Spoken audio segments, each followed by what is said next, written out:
Thank you very much and welcome back. It is a bright morning.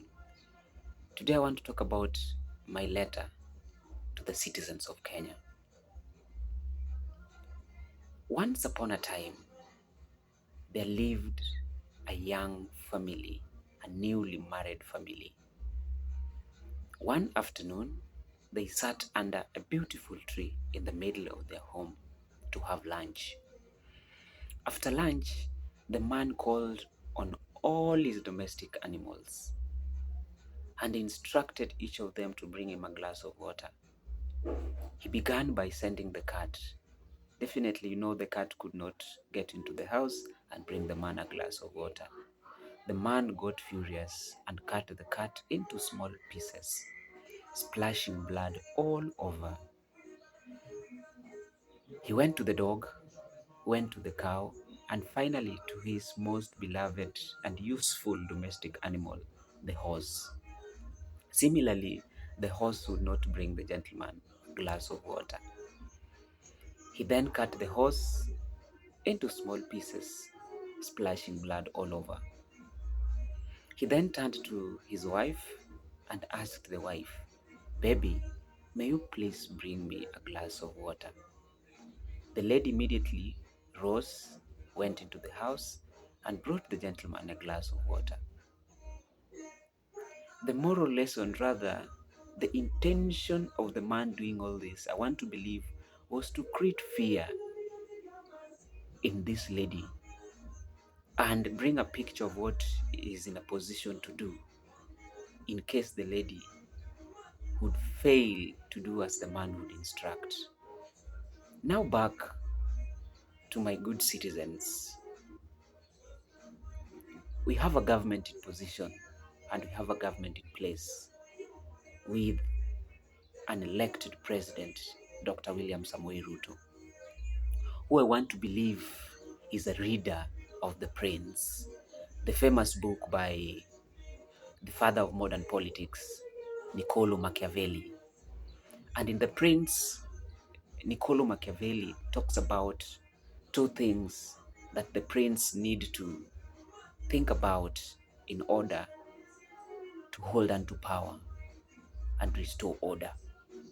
One, the prince says that one needs to be loved, one needs to be feared for them to hold on to power and restore order.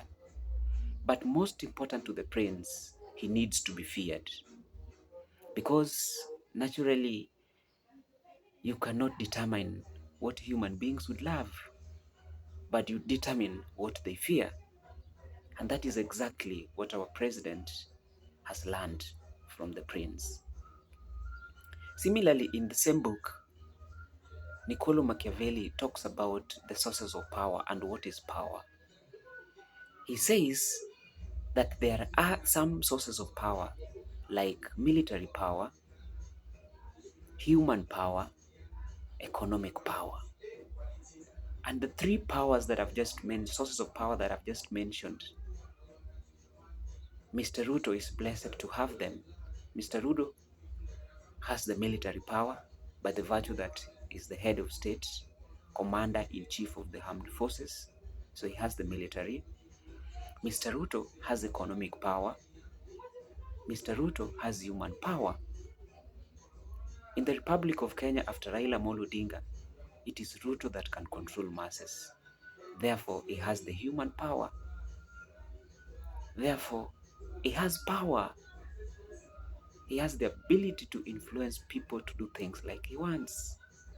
Therefore, he has power.